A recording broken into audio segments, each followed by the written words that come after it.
देखो भैया, 10वीं कक्षा का विषय है और नाम है हिंदी। और उसमें भी पहला पाठ जिसका नाम है बहादुर। हालांकि इस पाठ के अंदर दो अलग अलग कहानियां हैं और बाद में आगे चलकर ये दोनों कहानियां एक साथ मिल जाती हैं, क्योंकि एक तरफ बहादुर की कहानी चल रही होती है, वहीं दूसरी तरफ जो इस पाठ का लेखक है जिसका नाम है अमरकांत, उसके परिवार की कहानी चल रही होती है।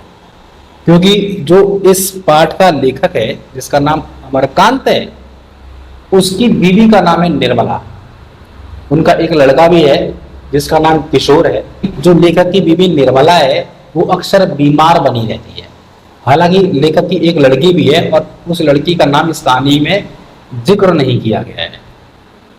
तो जो निर्मला है अक्सर बीमार बनी रहती है और बस वो लेखक से एक ही बात कहती है, अर्थात अपने पति से एक ही बात बोलती है कि भैया मेरे लिए एक नौकर ले आओ कहीं से भी, प्लीज हाथ जोड़ती हूँ आपके, मेरे प्राणनाथ एक नौकर ले आइए हमारे लिए। अब लेखक कहता है ठीक है भाई, देखता हूँ करता हूँ कुछ इंतजाम, टेंशन मत ले। अब इधर क्या था कि लेखक के घर में उसकी बहन की शादी आ जाती है, तो वह अपनी बहन की शादी अटेंड करने के लिए अपने बीवी बच्चों के साथ चला जाता है। और वहां पहुंचने के बाद जब वो अपनी भाभीियों को चारपाइयां तोड़ता हुआ देखता है, तो चारपाई तोड़ने का मतलब ये नहीं है कि उसकी भाभियां पैर पे पैर धर के और हंस चारपाई तोड़ने में लगी हूं, नहीं भैया नहीं। चारपाई तोड़ने का मतलब होता है चारपाई पर पड़ी हुई आराम फरमा रही थी और बस ऑर्डर पे ऑर्डर दिए जा रही थी अपने नौकरों को कि ये एक काम करो, गर्मी का मौसम बहुत ज्यादा है, एक गिलास रूह अफ़ज़ा ले आओ, हमारे लिए फ्रूट्स काट के ले आओ, हमें पैर में बांधो। अरे तरीके की फरमाइशें करती थी अपने नौकरों से और जिंदगी की मजे ले रही थी। अब क्या था कि लेखक इस चीज को देख करके अंदर ही अंदर जलने लगता है। अब चुपचाप तरह से नजर से अपनी बीवी को देख लेता है कि भाई मेरी बीवी इनको देख रही है कि यहाँ तो तुम्हारे भैया बड़े ओहदे पे नौकरी करते हैं और भाभिया जो है इस तरीके से शान शौकत का जीवन जी रही है, घर में नौकर चाकर है और एक धूप है। एक नौकर की बोली थी कि ला दे भैया एक से, लेकिन तुमसे वो भी ना हो पाया। लेखक सारी बातें सोच रहा है मन में कि ऐसा ऐसा इसके दिमाग में चल रहा होगा। अब लेखक को बड़ी ईर्ष्या होती है भैया, तो लेखक क्या करता है कि वहां से वापस लौट आता है, चला आता है शादी वादी अटेंड करने के बाद। अब बैठा बैठा सोच रहा होता है कि क्या करूं भाई, बेचारी अभागन बीवी मेरी, उसके नसीब में नौकरों का सुख ही नहीं है, क्या करूं, इतनी इनकम नहीं है मेरी, कहाँ से मैं इसके लिए नौकर लेके आऊँ। चलो अगर मैं कैसे भी करके इनकम से पैसा बचाकर अगर एक नौकर की तनख्वाह का जुगाड़ कर भी लूं तो नौकर मिलना भी तो चाहिए, नौकर लाऊं कहां से। ये उधड़ भी चल रही होती है। अब वहीं दूसरी तरफ क्या था, बहादुर की कहानी अलग चल रही है, क्योंकि बहादुर के जो पिताजी थे एक युद्ध में शहीद हो जाते हैं, तो परिवार के अंदर बहादुर और बहादुर की माँ यही दो लोग रह जाते हैं। अब बहादुर क्या था, बड़ा ही आलसी था, वो अपनी माँ का हाथ बटाता नहीं था किसी भी काम में और अपना ज्यादातर समय जंगलों में ही बिताया करता था। एक पोटली थी उसके पास जिसके अंदर रंग बिरंगे पत्थर, कागज की नाव, ब्लेड और एक ताश की गड्डी हुआ करती थी। तो जंगलों में जाने के बाद वो क्या करता था, पेड़ पे चढ़ जाया करता था और घोंसलों में से चिड़ियाओं के जो अंडे होते थे उनको निकाल के दिखा करता था। कभी कभार तो फोड़ दिया करता था, फेंक दिया करता था। हरकतें करते हैं बच्चे भाई, ये भी करता था, कुछ बड़ी बात है। लेकिन इसकी माँ बस इसकी इसी हरकतों से बड़ी परेशान रहती थी, इसीलिए वो उसे मारती कूटती थी, गाली गलौज करती थी उसके साथ। तो उसे ऐसा लगता था कि मानो ये मेरी माँ नहीं है, दुश्मन है मेरी। बच्चा था ना, समझ ही नहीं पाता था, अपने कर्तव्यों का बोध नहीं था उसको कि भाई मेरी माँ मेरे भले के लिए ऐसा कहती है। उसको तो बस ये लगता था कि बस मुझे छूट दे दी जाए घूमने फिरने की और अपनी मनमर्जी से कुछ भी करने की। अरे भैया, उसके साथ साथ आपका कर्तव्य बनता है घूमो, आपका कर्तव्य है कि आप माँ बाप की बात मानो, उनके काम में हाथ बटाओ, और नहीं बटाओ तो भैया कुटावा तो चढ़ेगा। कुटावा ही नहीं, गाली गलौज भी आपको सुनने पड़ेंगे, बड़े बड़े श्लोक मिलेंगे आपको गालियों वाले। मिलते थे बहादुर। अब एक दिन बहादुर की माँ ने बहादुर से बोला कि बेटवा एक काम करो, ये हमारा भैंसिया है, इसे ले जाओ और चरा के लाओ, हरी हरी घास खिला के लाओ जंगल में, ठीक है। हाँ, तुम भी पूरा दिन वही बिताते हो, रोटी वोटी तो खाते नहीं हो, तुम भी घास खा लेना, ले जाओ जरा इसको चरा के लाओ। अब बहादुर कहता है ठीक है जी, ले जाता हूँ चराने के लिए। अब जब वो उस भैंस को चराने के लिए जंगल में ले जाता है, उस भैंस से बातें करता है। वो भैंस से बतला रहा है क्यों भाई भैंसिया, माँ तेरी मैं मेरी माँ जो है वो तुझे बहुत प्यार करती है, और एक मैं जिसको उसने खुद जन्म दिया है बहुत मारती पीटती है, गाली गलौज करती है, और तुझे पानी डाल डाल के ठंडे पानी से बढ़िया से नहलाती है? बढ़िया तेरा ख्याल रखती है, और चराने के लिए मुझे भेजती है कि जा चरा के ला। आज देख तेरा सारा लाड़ पाड़ नाम निकाल दिया, तो नाम मेरा दिल बहादुर नहीं। अब भैया दिल बहादुर क्या करता है, एक मोटा सा बड़ा सा डंडा ले लेता है, छाट लेता, और उसके बाद जो पिटाई करता है भैंस की, भाई साहब यकीन नहीं मानोगे, सोच के देखो, आपने देखा भी होगा कुछ खुरापाती लोग जब भैंस को डंडे से मारते हैं तो कैसे करा करके वो जानवर भागता है। जब वो भैंस कराते हुए जब भागती है वहां से, तो वहां से कुछ ही दूरी पर उसकी माँ खेतों में काम कर रही होती है, भैंस भी उसी तरफ भाग लेती है शिकायत लगाने के लिए। सोच के देखो, शिकायत लगाने जा रही है, उसकी माँ की तरफ भाग रही है वो, तो माँ देखते उसकी, अरे ये बेजुबान जानवर मेरी तरफ ऐसे भगा चला आ रहा है, ये ऐसे क्यों भाग के आएगा, वो भी ऐसी तेज बढ़ाते हुए, लगता है जरूर इसको बहादुर ने मारा हुआ।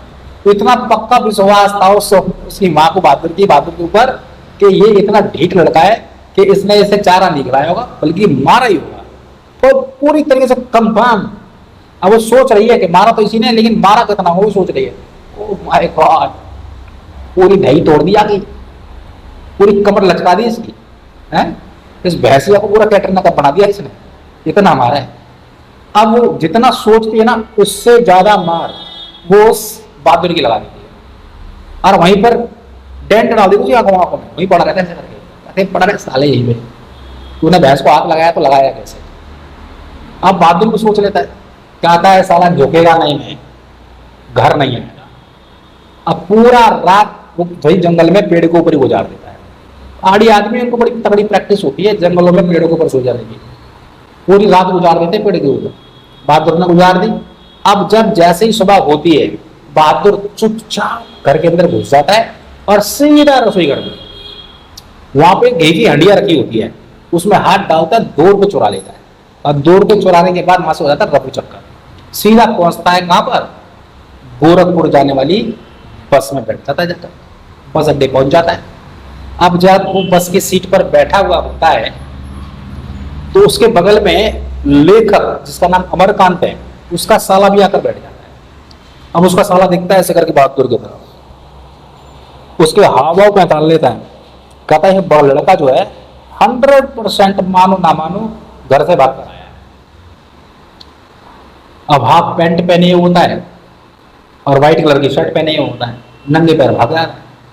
अब लेखक कहता है, सॉरी लेखक का जो साला है वो ये कहता है, उसके दिमाग कहता क्या, उसके दिमाग में ना बात चल रही होती है, वो सोचता अपनी बहन के बारे में, कहता है कि भाई मेरी बहन पता नहीं कितने लंबे समय से नौकर नौकर चिल्ला रही है, और एक मेरा जीजा है कि एक नौकर का इंतजाम नहीं कर पाया, कहता है इसे नौकरी बना के ले जाऊंगा। दिमाग काम कर गया उसका, भाई शहर का आदमी है ना, चालाक तो होगा ही, गांव का थोड़ी वो सादगी भरी होगी, शहर का आदमी है। और वो क्या करता है, अपने लड़के के पुराने जूतों से बना देता है और कहता है चल तेरी जिंदगी बना दूंगा आप, और सीधा अपनी बहन के यहाँ ले जाता है। अब निर्मला उसको देखती है और फिर अपने भाई की तरफ देखती है, कहते कौन है ये, कहता है जिस तरीके से हीरो नंबर 1 में है गोविंदा नौकर बन के आता है ना अकेला, ऐसे इसको मैं लेकर आया। तो भाई साहब घर का जो माहौल ना, इतना मानो खुशी का माहौल हो जाता है घर के अंदर कि मानो आज दिवाली का त्योहार है, फूले अंदर नहीं समाते। आखिरकार निर्मला की वो इच्छा पूरी हो जाती है उस दिन, जो इच्छा उसकी कई महीनों से जगी हुई थी। आज जाकर के उसकी आत्मा को शांति मिलती है कि हे भगवान आज मेरी इच्छा पूरी हो गई, आज नौकर मिल गया। अब जैसे वो बहादुर को देखती है उससे पूछते है बेटा क्या नाम है तुम्हारा, कहता है माता जी मेरा नाम है दिल बहादुर। अच्छा दिल बहादुर, उसको इतनी सारी हिदायतें दे डालती है और हर हिदायत में उसको बहादुर बहादुर बोलती रहती है। बड़ी सफाई से उस दिल बहादुर के नाम में से दिल गायब कर देती है, कहते तू बहादुर ही ठीक है, दिल बहादुर रहने। और उसको ये बोलती है कि देख भाई सुन, ये हमारा घर ऐसा घर है जहां परिवार के सदस्य जो कुछ खाते पीते हैं ना, वही सब तेरे को हम खाने पीने को देंगे, और जैसा हमारे बच्चे पहनते ओढ़ते हैं वैसी ही चीजें हम तेरे को भी दे देंगे। तनख्वाह तेरी अलग रहेगी, तनख्वाह के अलावा तेरे ऊपर जो खर्चा होगा, एडिशनल खर्चा, वो हम कर देंगे। क्योंकि हम उन दूसरे लोगों की तरह नहीं है जो अपने नौकरों को तलते और भूनते हैं। बहुत बड़ा दिल है हमारा। और बच्चों के पिताजी ने तो वैसे ही बोल रखा है कि चाहे कितना ही पैसा खर्च हो जाए इसके ऊपर, लड़का दुखी नहीं रहना चाहिए। कहता है माता जी बड़ी कृपा हो आप। कहते हैं माता जी चल अब काम पे लग जा, सारा काम करना घर का, बस रसोई में बनाऊंगी। अब होता क्या कि घर के आंगन में कुछ बच्चे भी घुस आते हैं आस पड़ोस से। अब नेपाली लड़का ऐसे खिंचे हुई आंखें ऐसे करके, पता नहीं मेरी खिचड़ी की नहीं खिचड़ी, देखो आप देखो ऐसे खिंची हुई आंखें, मुंह चपटा एकदम। बच्चे सोचते हैं पता नहीं कौन से देश का प्राणी है। बच्चे सवाल करने लगते हैं उससे, ए चप्पली को क्या बोलते हो, कभी शेर देखा है क्या? अब बहादुर को देखा है, कहता है बेटा तो मैं कैसे बताऊं, सब चीज देखी है मैंने, बस चेहरा डिफरेंट है इसलिए सोच रहे हो तो मैं एलियन वेलियन तो नहीं हूं। मुस्कुराता रहता है, हंसमुख लड़का रहता है बहुत। अब क्या है जी, घर का सारा काम वो घूम घूम के फरक फरक के करता रहता है।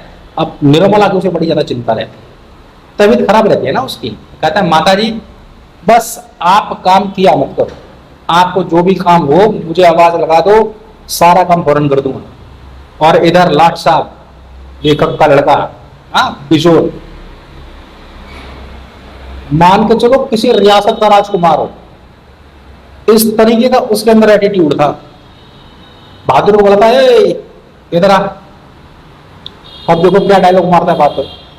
तो बहादुर को बोलता है सुन बे, सबसे पहले मेरा काम होना चाहिए, अगर एक भी काम छूटा तो मारते मारते हुलिया टाइट कर दूंगा। बहादुर कहता है ठीक है राजकुमार,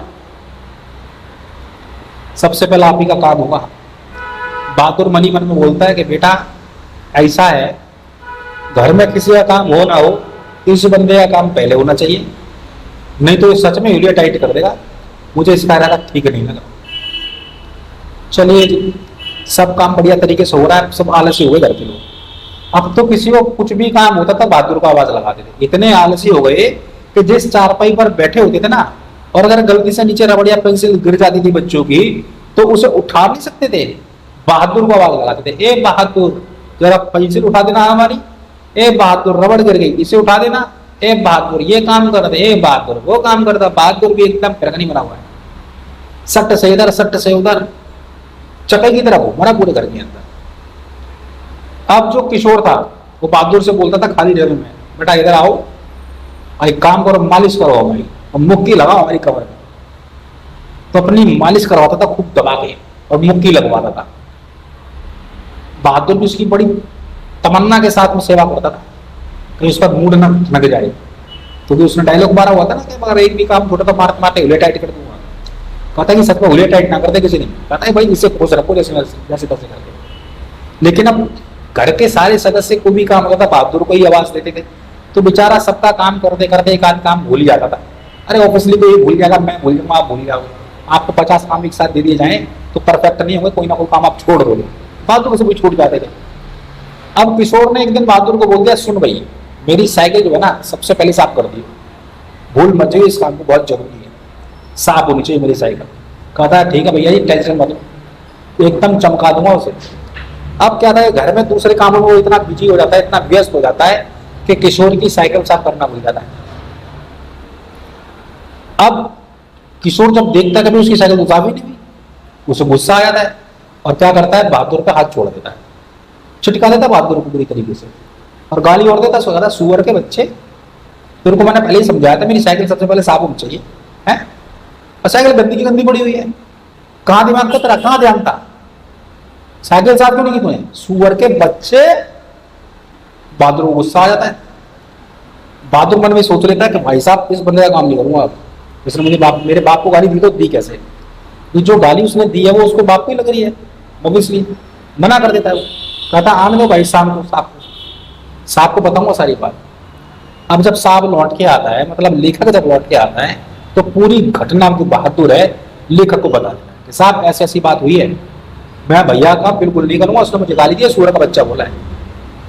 जब ये बात लेखक सुनता है ना तो थोड़ा सा लेखक मुस्कुरा जाता है और अपने बेटे की उस हरकत पर कोई प्रतिक्रिया जाहिर नहीं करता, बल्कि उल्टा ये मन में सोचता है कि भाई मालिक और नौकर के बीच में तो ये होता ही रहता है, और फिर बहादुर ने कोई गलती करी होगी, किशोर ने तो कोई गलती करी नहीं होगी, इसने गलती की तभी तो उसने मारा होगा।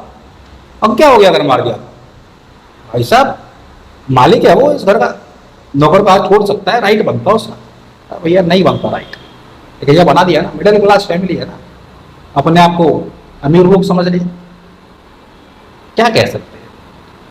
तो यहां पर क्या था कि बहादुर की जो संवेदना है उसे ठेस पहुंची, क्योंकि बहादुर जितना भोला भाला और सीधा साधा और हंसमुख था ना, उतना ही वो संवेदनशील भी था। जरा जरा सी छोटी छोटी बातों पर ना अपनी प्रतिक्रिया जाहिर कर दिया करता था। लेकिन ऐसा नहीं था कि वो दुश्मनी पाल ले, अगले दिन से फिर वो वैसे हो जाता जैसा पहले नॉर्मल हुआ करता था। अगले दिन से वो फिर वैसा ही हो गया, फिर से वो भाग भाग के काम करने लगता था, किशोर का भी काम करता था। अब क्या हुआ कि एक पड़ोसन ने निर्मला को ये समझा दिया कि भाई ज्यादा महीन खिलाने से नौकरों की आदत खराब हो जाती है, तो इसलिए नौकरों को खाना नहीं बना के देना चाहिए, उनको बोल दो भैया अपना खाना खुद ही बना, नहीं तो तेरी आदत बिगड़ जाएगी। अब निर्मला को ये बात जच जाती है पड़ोसन की, तो निर्मला बिल्कुल वैसा ही करती है। जब रात को वो खाना बनाती है तो थोड़ा सा आटा बचा देती है, छोड़ देती है, और बहादुर को बोलती है ये ले तू अपने लिए रोटियां बना ले। वो कहता नहीं मैं तो नहीं बनाऊंगा रोटी, अभी बना के दो, मेरी माई मुझसे रोटी बनाती इसलिए तुम भाग के आ गया। वो क्या कहती है निर्मला कि तू कोई मेरा बेटा नहीं है, मेरी औलाद नहीं है, नौकर है, नौकर के बन के रहा, अपनी औकात मत भूल, बना ले खाना अपने लिए। तो बोलते मैं तो नहीं बनाऊंगा। अब निर्मला को इस बात पर गुस्सा आ जाता है, बोलते नहीं बनाएगा तो फिर भूखा रहना पड़ेगा। कहता कोई बात नहीं बना रहा खाना, मेरी माँ भी नहीं बनाती थी मेरे लिए, मुझे बोलती थी रोटी बना है ना, और यहाँ आप भी बोल रहे हो ऐसे ही, वैसे तो रोज बनाते थे, अब क्या हो गया? तो निर्मला को आता है गुस्सा, निर्मला एक जोरदार थप्पड़ जड़ देती है उसमें। कहते हैं फालतू बोलता है नौकर बन के रहे, मालिक बनने की कोशिश मत करो। सही कहती थी पड़ोस, ज्यादा मैंने कहा था नौकरों की आदत खराब जाती है, समझ रही हो तेरी आदत को। अगर तेरे को पेट भर के रोटी खानी है तो बना ले अपने लिए रोटी, और नहीं तो भूखा सोना पड़ेगा। क्या सोचा भूखा? अब बेचारा क्या करे, भूखा ही सो जाता उस रात को, रात नहीं खा रहा, अगली सुबह फिर से वैसे हो जाता। अब रात में क्या करता था वो, पहाड़ी गाना गुनगुनाया करता था, वही उसका टाइम पास होता था। कैसे? घर की याद आती थी उसको, अपनी पोटली निकालता था, उसके अंदर जो भी उसके खिलौने के रूप में रंग बिरंगे पत्थर, कागज की नाव, ब्लेड, ताश की कट्टी, एक नेपाली टोपी भी थी, उसे लगा के तिरछी करके बस सारा सामान सजा लिया करता था खाट के ऊपर। बस उनको देख देख के मुस्कुराता रहता था, खेलता रहता था, और पहाड़ी गाना गुनगुनाता रहता था। अब जब वो ये गाना गुनगुनाता था तो लेखक और उसके परिवार के बाकी के सदस्य बड़ा आनंद लेते थे, अच्छी लगती थी धुन वो। हालांकि गाना तो किसी को समझ में आता नहीं था, लेकिन फिर वो बहादुर से फरमाइश करते थे अलग अलग गाने की कि भाई तो सुनाया कर, बड़ा अच्छा लगता है। तो ठीक है साहब सुना दूंगा, सुन लो, गालिब भी दूंगा, तुमको कौन सा समझ में आएगा, नेपाली में दूंगा। हालांकि ऐसा नहीं करता था वो, मैं अपनी तरफ से ये बातें बता रहा हूँ ताकि आप मेरे साथ पूरी वीडियो में अंत तक बने रहो। अब क्या था जी, बहादुर जैसे ही पहले काम करता रहा। एक दिन यह हुआ कि बहादुर की जिंदगी यहाँ से नरक होने वाली है, क्योंकि लेखक के कुछ रिश्तेदार, यानी कि रिश्तेदार और उसकी बीवी निर्मला और लेखक से मिलने के लिए उसके घर आते हैं।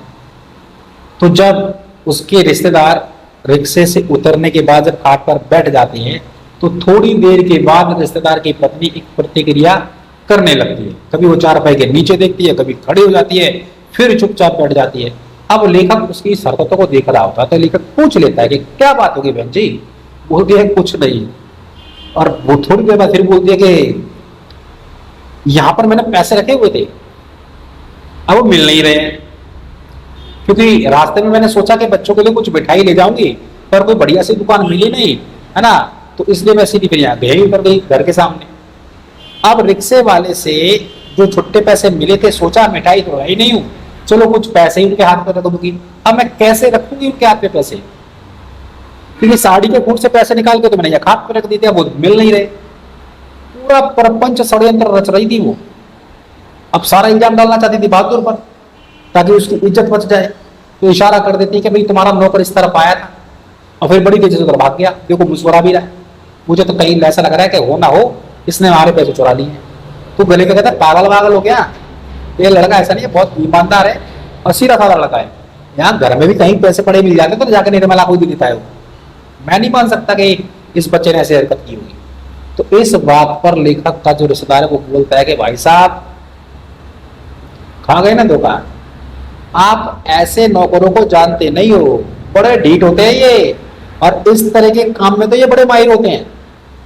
ये या तो पैसे को कहीं छुपा कर आया है, या फिर ये बाहर कहीं गाड़ के आ गया है। चेहरे की खुशी बता रही है उसकी, कहता चेहरे की खुशी क्या बताएगी यार, वो तो हंसमुख के ऐसे हंसता रहता पूरे दिन। हम यही सोचते रहे पैसे चुरा लिए हैं। कहता आप समझ नहीं रहे हो, पैसे से चुराया, बुला लो उसको, पूछो, शक्ति से पूछो, बताएगा। लेखक का दिमाग घुमा देते हैं रिश्तेदार। वो बुलाता है बहादुर लेकर आओ, कम कुमाई धोरे, अब बता तू छोरे तो पैसे चुराए तूने? कहता नहीं साहब मैंने तो नहीं लिए। कहता देख सच सच बता दे, अगर तूने पैसे चुराए हैं बता दे फटाफट, नहीं तो देख ले बहुत बुरा होगा, बहुत मारूंगा तुझे। कहता साहब कैसी बात कर रही, मैं कोई चोर थोड़ा ही हूँ, मैं क्यों चुराऊंगा पैसे? तो रिश्तेदार, अब जो रिश्तेदार है वो बोलता है कि देख बेटे ऐसा है, अगर सच सच बता देगा तो तुझे इनाम दूंगा, और नहीं बताएगा तो ले जाके तुझे पुलिस थाने में दे दूंगा, फिर तू जाना और पुलिस जानेगी। कहता है साहब तुम चाहे मुझे कहीं ले जाओ, जब मैंने पैसे नहीं चुराए तो मैं कैसे बोल दूं कि मैंने पैसे चुराए? अब लेखक बोलता सच्ची बता, सच बताया तू पैसे नहीं चुराए? कहता नहीं साहब मैंने नहीं चुराए।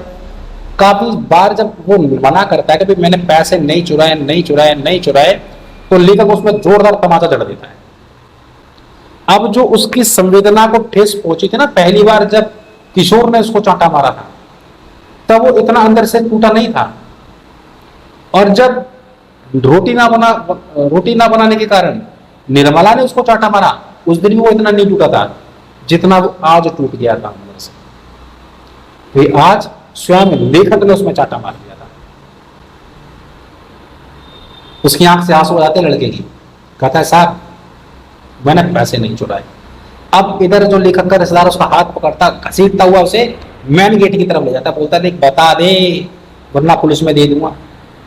मतलब इतनी फॉर्म में आ जाता है उसका रिश्तेदार के मानो तो ये पुलिस स्टेशन में छोड़ के आएगा इसको, लेकिन गेट के पास जाकर रुक गया। बोला देख बता दे। लेकिन बहादुर ने पैसे चुराए हो तब तो बेचारा बताए। कहता है साहब पागल हो गए हो क्या, मैं पैसे क्यों चुराऊंगा, क्यों अपना नाम भरा करूंगा, अपने साहब का नाम भरा करूंगा? खामख आप तो मेरे पीछे पड़े हो, पैसे वैसे लाए भी थे, या मतलब मेरे ऊपर ही इल्जाम डालना चाहते हो है अपने नंबर बनाने के लिए? रिश्तेदार का जो लेखक का साला होता है, सॉरी क्या बोल गया, जो रिश्तेदार है लेखक का, वो कहता है छोड़ो भाई साहब, ये लोग मर जाएंगे और सच्चाई को बोलेंगे नहीं, हम समझेंगे कि इतना नुकसान तो हमारे भाग्य में लिखा ही था। बस ऐसा बोल बाल के रिश्तेदार चले जाते हैं। अब इधर क्या था कि जो बहादुर है बेचारा डरा सा में रहता है। अब अगले दिन जब सुबह वो काम करने के लिए आता है तो उसके हाथ से सिलबट्टा छूट जाता है और बैरिकेड टूट जाता है। अब बहादुर को लगता है साला पूरा फैमिली तो मार रही है, ऊपर से सिलबट्टा और टूटता, अब तो पता नहीं क्या करेगी। वो दिन साइकिल साथ भी सफाई करना भूल गया था तो उसने सुअर का बच्चा बोल दिया, मारा अलग से। उस दिन रोटी नहीं बनाई तो माता जी ने मार दिया। उधर झूठा इल्जाम लगा दिया तो भाई तूने पैसे चुराए हैं, झूठा इल्जाम लगाया, ऊपर से साहब ने भी पीट दिया। अब सिलबट्टा टूट गया, मुझे लगता है जाल से ना मार दे कहीं, बेचारा भाग जाता है, अपना सामान भी छोड़ जाता है, अपना सामान भी छोड़ जाता है। अब जब लेखक लौट के आता है, देखता है भाई घर में जहां तहां गंदगी फैली पड़ी है, सामान अपनी जगह पर जहां तहां पड़ा हुआ है, साफ सफाई है नहीं है। निर्मला भी माथे पे हाथ धर के बैठी हुई है। पूछता है निर्मला से क्या बात हो गई, निर्मला कहती है बहादुर भाग गया। तो लेखक देखो क्या यहाँ पर क्या प्रतिक्रिया है लेखक की, कहता कुछ चुरा के ले गया क्या, बताओ। ये नहीं पूछ रहा है क्यों भाग गया, क्या कारण हो गया, उस पर और विलंब कर रखा है, कुछ चुरा के ले गया क्या। निर्मला कहती है अगर कुछ चुरा के ले जाता ना तो मन को कलेजों को ठंडक पहुंचा दी मुझे, वो कुछ भी चुरा के नहीं ले गया, और बल्कि जो भी सामान था ना उसका वो भी कमरे में पड़ा हुआ है, उसे वही छोड़ गया है किशोर ढूंढने के लिए मिल जाए। अब किशोर भी थोड़ी देर बाद आ जाता, कहता है माँ हर जगह ढूंढ लिया मैंने उसे, railway station, police station, bus station, हर जगह ढूंढ लिया, कहीं नहीं मिला मेरे को। अगर मिल जाता ना तो सच में उसे ले आता, और मम्मी तेरी कसम खा रहा हूँ उसे जीवन में कभी नहीं मारता। उसे बहुत प्यार करता मैं, उसका बड़ा ख्याल रखता। लेकिन बेटा अब क्या फायदा जब चिड़िया चुन गई खेत, मैं तुमने मान लिया पीट लिया है, अब भाग गया तो ढूंढ रहे हो तुम उसको, वो काम पहले ही कर लेते बेचारा काहे भागता। अब यहां पर तो सीधे कहानी खत्म हो जाती है। अब इस कहानी से कई सारे प्रश्न भी बनते हैं, तो चलो प्रश्नों की चर्चा फिर हम और कभी कर लेंगे। अब ये बताओ कि कहानी आपको लगी कैसे। अगर आपको कहानी सच में बहुत बढ़िया लगी ना तो भैया हाथ जोड़ के गुजारिश है आप लोगों से, आपसे मैं कुछ मांग नहीं रहा हूं, बस नीचे जो सब्सक्राइब का बटन है ना जो लाल हो रखा है, बस उसे आप दबा दो और बेल आइकन को प्रेस कर देना, ताकि ना मेरा जो मनोबल है वो इतना बढ़ जाए कि मैं आपकी सेवा में हर एक चैप्टर पर कंटिन्यू वीडियो बना के डाल दूंगा, ताकि आपकी पढ़ाई लिखाई में कोई बाधा ना आए और मुझे भी अच्छा लगे। क्योंकि देखो मुझे आप लोगों से फीस वगैरह तो कुछ मिलेगी नहीं। अगर मेरा चैनल ग्रोथ करता है, सब्सक्राइबर्स बढ़ते हैं, चैनल मोनेटाइज हो जाएगा, तो थोड़ी बहुत इनकम यार मैं भी वहां से कमा लूंगा। तो मैं आपके बारे में सोच रहा हूँ, आप थोड़ा सा मेरे बारे में सोच लो। दुनिया कर रही है यार, अगर मैं कुछ कर रहा हूँ तो कौन सी बड़ी बात हो गई। ठीक है, नमस्कार, मिलता हूँ आपसे अगली वीडियो में जल्द ही। और आपके जितने भी सब्जेक्ट है, जैसे हिंदी है, इंग्लिश है, SST है वगैरह, 10वीं क्लास वाले बच्चों को बोल रहा हूँ, तो जो भी कोई डाउट वगैरह है आप कमेंट सेक्शन में मुझे कमेंट करके बता देना कि भैया मुझे ये डाउट है, इसके ऊपर वीडियो बना दो। तो मैं पूरी कोशिश करूंगा उसके ऊपर बहुत बढ़िया से वीडियो बनाने की, आपको समझाने के लिए, ताकि आपका एक भी डाउट रह न जाए, हर डाउट आपका क्लियर हो जाए। चलिए मिलता हूं आपसे अगली वीडियो में, तब तक के लिए नमस्कार। दोस्तों जैसा कि आप जानते हैं कि अभी हाल ही के अंदर मार्च और मई के अंदर जो आपकी CGL, SSC और CHSL की परीक्षाएं संपन्न होने वाली हैं, और आपके पास समय बिल्कुल है नहीं है। अगर आप चाहते हैं कि कम से कम समय में आप बढ़िया तरीके से अच्छी तैयारी कर सकें, तो आप आज ही हमारे इस YouTube चैनल को सब्सक्राइब करें और ज्वाइन करें हम लोगों को, ताकि आपको सिर्फ इंपॉर्टेंट क्वेश्चन जो अब तक पिछले सालों में हो सके वो सब आपको पता चल सके।